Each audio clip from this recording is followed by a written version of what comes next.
tous derrière nos forces armées, gagnons la paix. Et oui, la paix se gagne.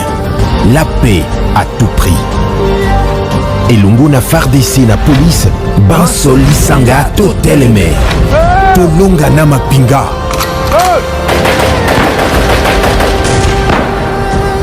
Bendele Koyate.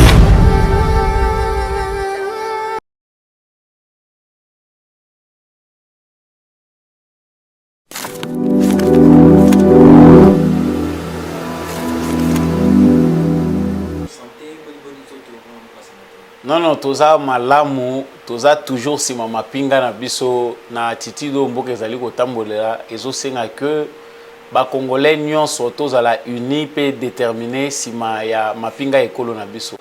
Na malgré tout possibilité pour continuer sur l'état de mapinga na biso na de santé na yo ils sont apportés ndenge na mboka. Kasi on a lobi tozali na température mboka ezokumbela biso. C'est-à-dire toza malamu tozali toujours na sentiment wana patriotique ya ko yeba nini eza koleka na STP ko soutenir FARDC na biso.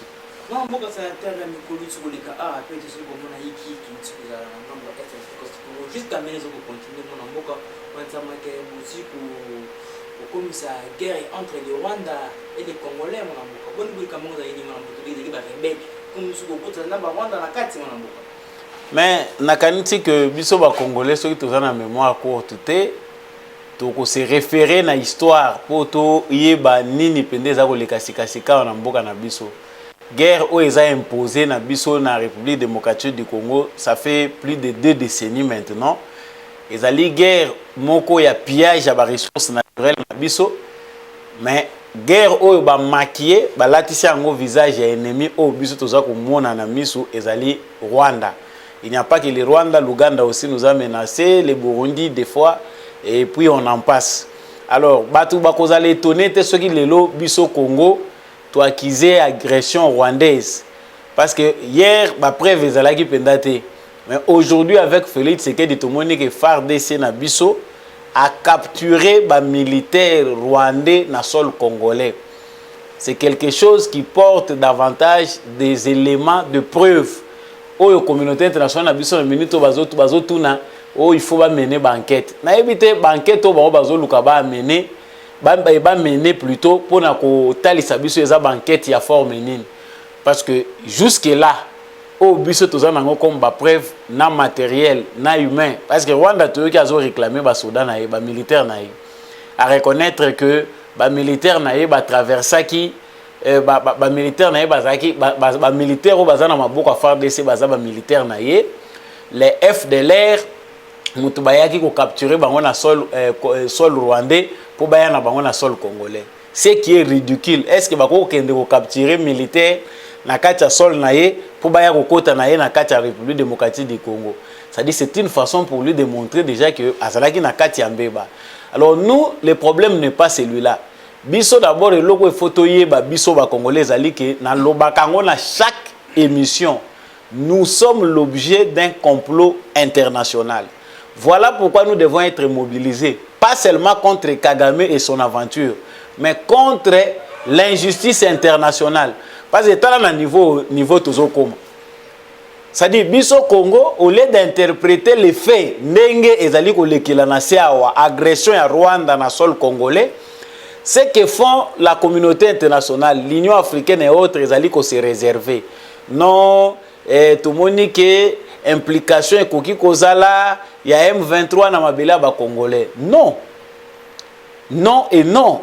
Je pense que le président Félix Tshisekedi azali porte-parole ya ba congolais nyonso na niveau international.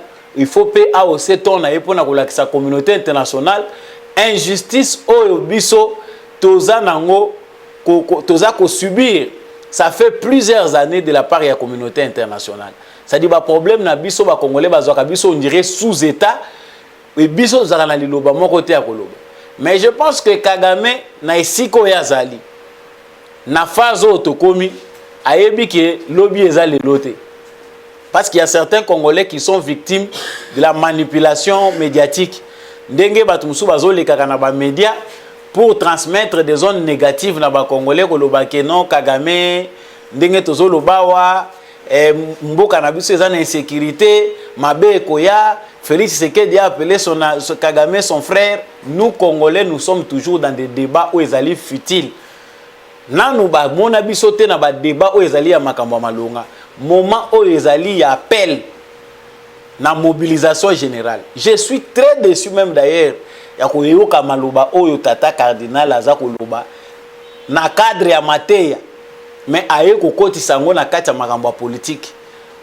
Là où il pouvait faire appel na ba Congolais que tous à la uni n'amour derrière ba soda na biso débat ya élection. Je ne sais pas si dans les élections à venir Mosengo kozala candidat. Parce que moi je souhaite vraiment ici j'étais parmi l'un de ses conseillers na linga qui na proposé alongola sultani azala candidat. Comme ça total ba membre ya église catholique ba ko voter bakomisa na esika oyo azali parce que c'est simple à faire ulungoli kaka nzambala ulati veste pas lataka déjà pe veste ango na moment nyonso tenda tambulaka na nzambala et puis OK nango. Donc nous sommes menacés mais il y a des gens au bazo appartenir na camp ya ba force du mal bazo linga na bango komemango na ndenge moko eza elongo bandité. Moi je pense que les dossiers ya Kagame na phase auto comme nous tous Congolais devons comprendre que page où il faut la tourner définitivement. Et puis pour la tourner définitivement, il faut Congolais nyon ceci kazwami.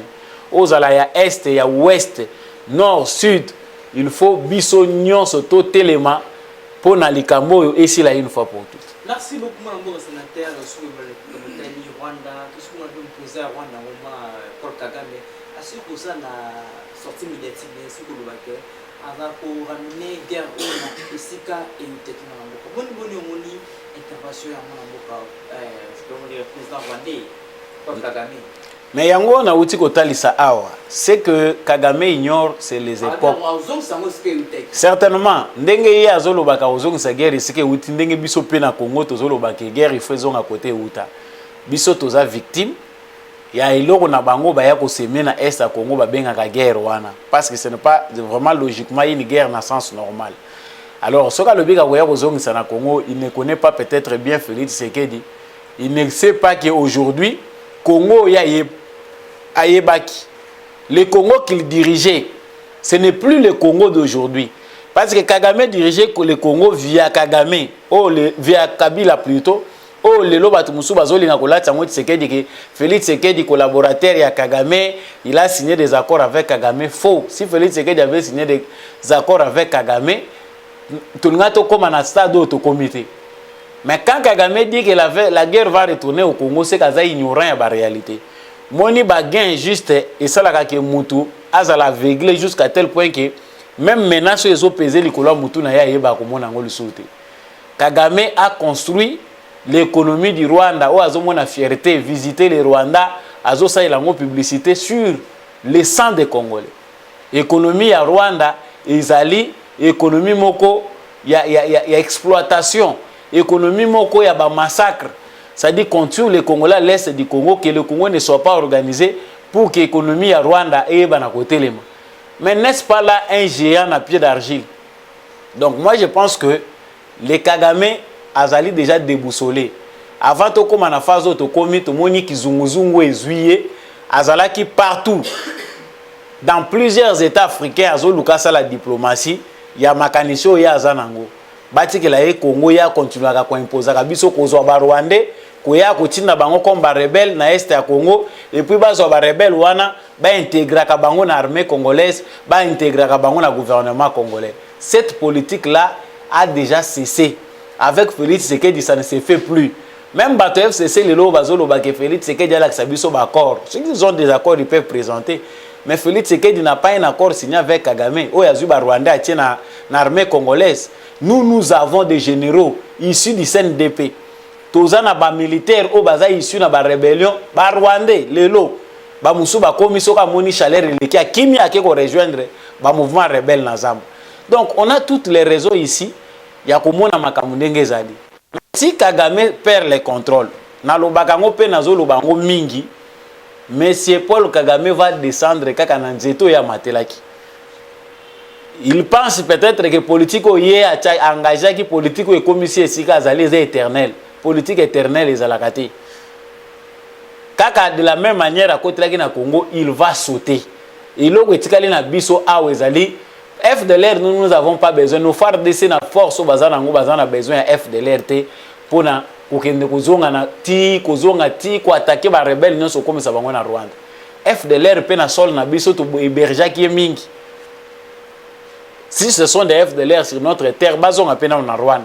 Comme ça, comme il y a zolo bagé guerre, et zoya na Congo place espace ezali, oye à Kobunda, parce que bango bazan espace te. Est-ce que Rwanda soit connaître makambu Congo azomona? Le Rwanda va faire 48 heures à kosala une année.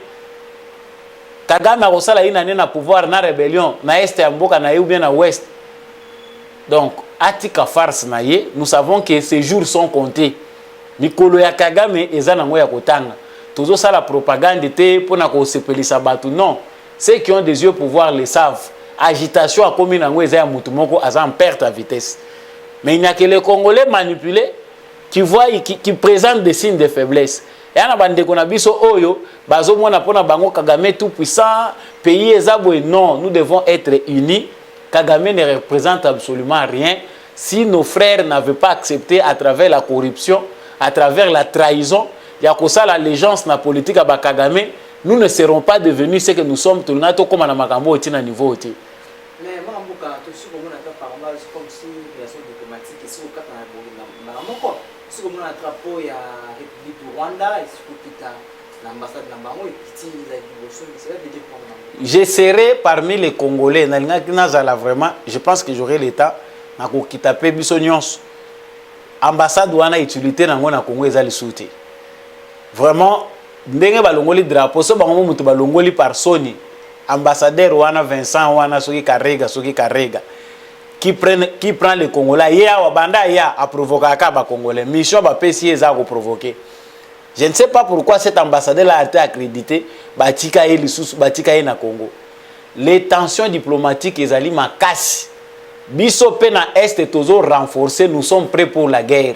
Soko landi makamuzo le na est 22e bataillon elongwe na Lubumbashi et que ko rejoindre ba militaire oyo baza na nini na front baza déjà na Goma. Ça dit le Congo est prêt à toute éventualité. Pas l'état de siège ba to bande ko combattre.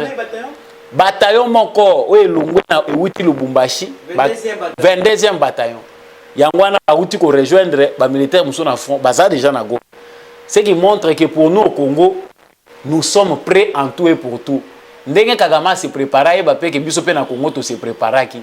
Bato bande ko bonisa état de siège, ba ye ba yango na moment état de siège et tuti. Administration militaire, et ça pour quelque chose. Il y a des béviaux to komi ko découvrir ka sikoyo. Ba pont ba tchela biso wana ba ye Rwanda tongi pont ye moko ache alekisi bato. Ce sont des choses à l'époque de Kabila s'il était sérieux. Na 2016 na 2016 Rwanda tongi pont ye moko na génie na militaire. Yango bana ko initier awake ba pesa ile susu atonga soki nini village ya ba sinistré soki village moderne ya ba sinistré ya volcan. Azwa génie militaire ya Rwanda baya kotongango. Kagame a encore des fantasmes. Il y a politique à bateau qui est na pouvoir. Même bateau qui est na pouvoir, il y a minute qu'ils sont en état de faiblesse, que ça ne peut plus passer. Et que les gars les sous-soutés, les relations diplomatiques na Rwanda, na kanisi déjà ils ont tendu.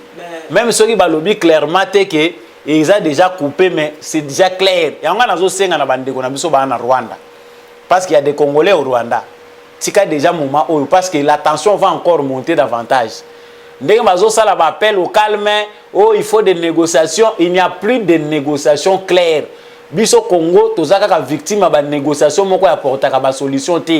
Joseph Kabila pendant tout son règne nous a amenés dans des négociations où nous étions toujours des perdants.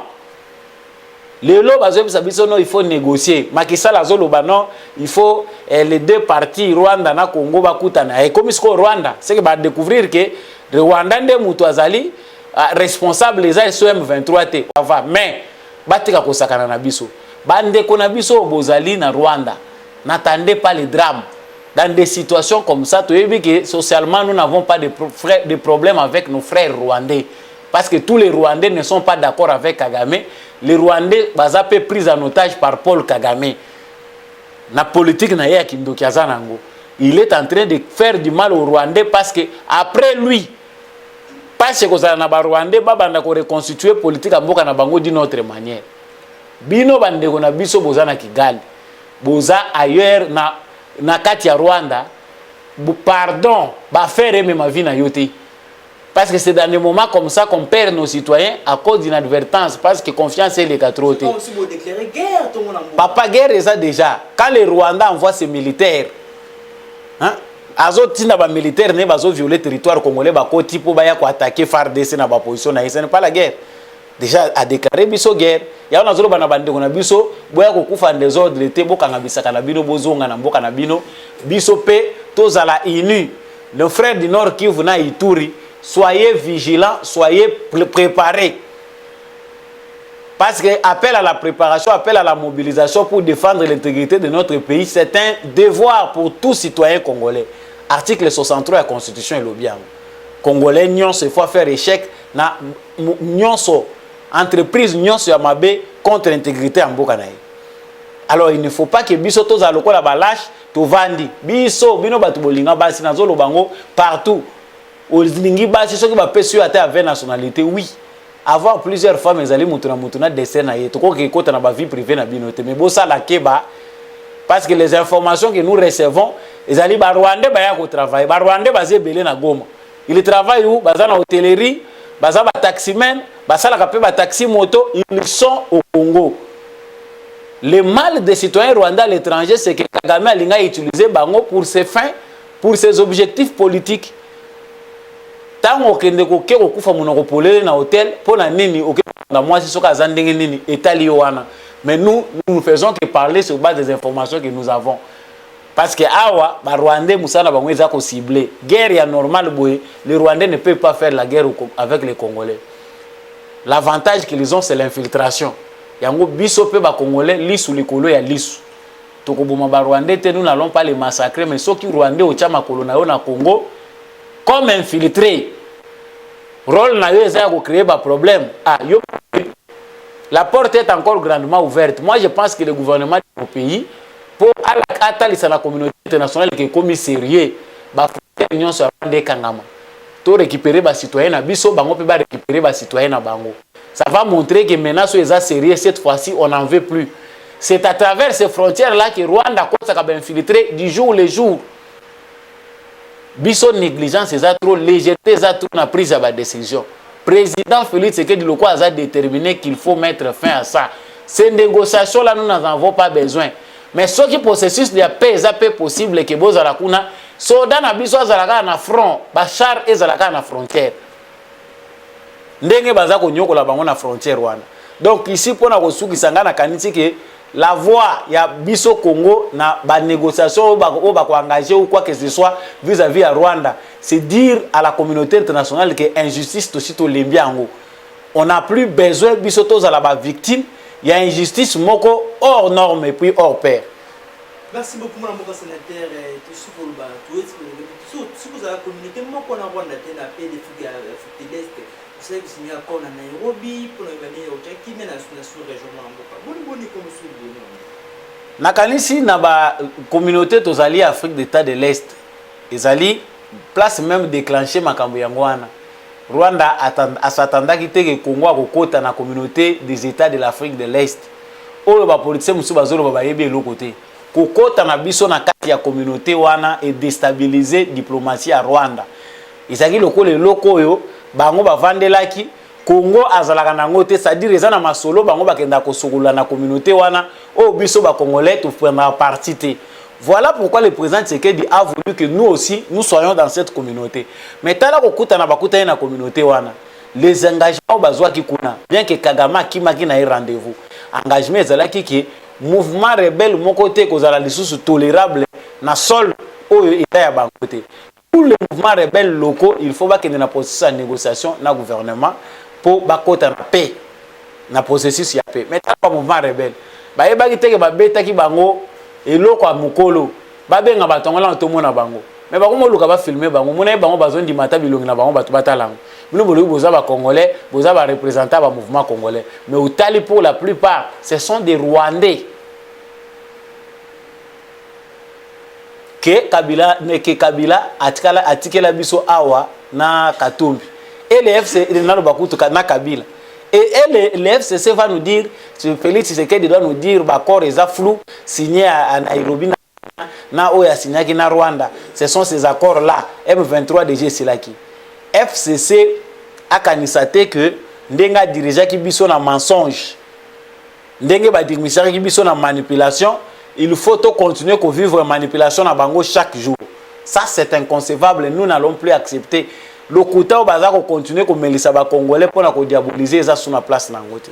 Moi non boka sénateur vous suka qui était très c'est un dossier pour le moi boka tout ce pour nous payer déclaration ya président africain ou moi boka africain Macky Sall c'est beaucoup c'est un message qui entre les Rwandais avec les Congolais pour la présidence africaine. Bon, la paix moutonio sur Lukakango hein. Biso to participer dans le processus ya paix belé. Accord cadre d'Addis Abeba ezaki pour la paix. 11 pays signataires au ba signé accord cadre pour la paix et la sécurité dans la région des Grands Lacs. Engagement bazwa ba honoraka ngote. Biso to participer dans le processus de paix belé ba ignoraka biso, ba ignoraka force na biso en tant que ba Congolais. Vraiment, je ne suis pas d'accord pour la biso to yebike bango balingi basangisa biso yi. Eza musala ya ngwana palabre africain et ça le maka autour ya dialogue. Il faut to solo la to vanda. Mais ko vanda wana eza teke bango bazanga ko kondana ka Rwanda. Le Rwanda c'est un pays qu'on a utilisé par toute la communauté internationale pour mettre à genoux le Congo. Mais bango na jusque là ceux qui bazo reconnaître que il faut dire au Rwanda clairement que makambozo sala la RDC eza ya ngote tina ya ba 6 wana eza kutute. Moi j'encourage le président Félix Tshisekedi à bien financer nos FARDC. Pendant que le processus est au Salema, si il va envoyer les délégués congolais pour bakouta dans la table ou soit disant où il y a négociation, je ne sais pas ils vont négocier autour de quoi. Mais nous continuons à combattre la rébellion à ta centimètre moko etikalati. Merci beaucoup Namboka parce que nous sommes pour monter le Cameroun sur le terme il y a c'est pas trop donc tu dis que là c'est une étude informée à libération. Le second libération, liberté provisoire, il y a mon Namboka François Béa et ça bon, ce n'est pas à nous de déterminer parce que tu as vu que François Béa a déjà transféré na parti militaire pour na kolanda makambunaye à Sambisama. Batebele a droit de l'homme, que Nini Dossa François Béa a commis prison politique. Nous avons toujours des défenseurs manipulés. Les défenseurs manipulés, ils allaient bateau ba vivaka sima ya miyibi, sima ya ba criminel. Mutu nyos kozalaka na groupe ba bateau ba ya ko défendre ye. Nous ressortissants de nous collectif pour la défense de François Béa. Nous ceci. Vous là, quand il travaillait, il était seul. Vous étiez où? François Béa a le droit d'avoir un avocat. François Béa a le droit à la procédure. Ce n'est pas n'importe qui. François Béa a une information au biso pour la plupart autour de Nangote. C'est quelqu'un qui a travaillé dans niveau à Yebi, à secret belé, à sécurité en Boka. Même dans tous les pays du monde, on sait que Moutou, officier, et enseignant à niveau de François Béa wana, makambo aza Moutou bakotika ye kimiate. Il faut que makambo nyonso eza na kati na ye. Tant qu'il a passé à l'année, tout le temps on va garder qui va transférer dans Makala. On a soutirer l'information qu'on a orienté le dossier. Maintenant qu'on l'a mis entre les mains de la justice, tout quand c'est les candidates malam, dès que va passer liberté provisoire, nous ce que nous attendons c'est une justice normale. Il n'y a pas d'acharnement contre François Béao, c'est parce que les autres inventent des preuves. Bakanga qui est sur base de preuves. Oyo ango ba monaki. Moussala ya renseignement ici, batindi à niveau de justice et la justice va aller dans le dossier à accorder liberté provisoire jusqu'à ce que le dossier n'ait pas type ba clôturer. Donc je pense que ça ndenge wana. Merci beaucoup. Donc en tout cas merci beaucoup pour l'invitation. Liloba suka ezali que il faut biso nyonso ba congolais tous à la simama pinga biso tous à la FARDC na mitema. Il faut le faire. S'il s'agit biso nyonso na balabala pour dire à la communauté internationale qu'injustice est qui nous devons le faire. Restons tous unis, c'est dans l'unité et dans l'amour que mboka na biso Congo koyeba ko kende liboso. Bato bali ko soutenir campagne debout congolais, appelez-nous au numéro plus 243 82 349 65 26. Merci beaucoup mon sénateur. Merci.